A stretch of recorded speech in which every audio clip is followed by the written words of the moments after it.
पिया रे भइले सारी देहिया पियरिया अब ना पहिरबिना। पिया रे भइले सारी देहिया पियरिया अब ना पहिरबिना। चाहे ससुर जी के खेत बिकई हैं, चाहे ससुर जी के खेत बिकई, पहिर बिहारा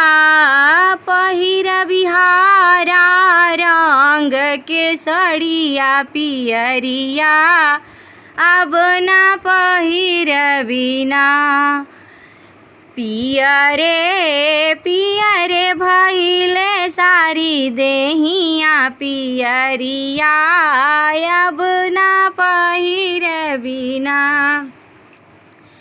चाहे भसुर जी के घर बिकई हैं, चाहे भसुर जी के खेती बिकई हैं, पहिर बिहारा रंग के सड़िया पियरिया अब ना पहिरबिना। पिया रे भइले सारी देहिया पियरिया अब ना पहिरबिना। पहिर बिहारा रंग के सड़िया पियरिया अब ना पहिरबिना।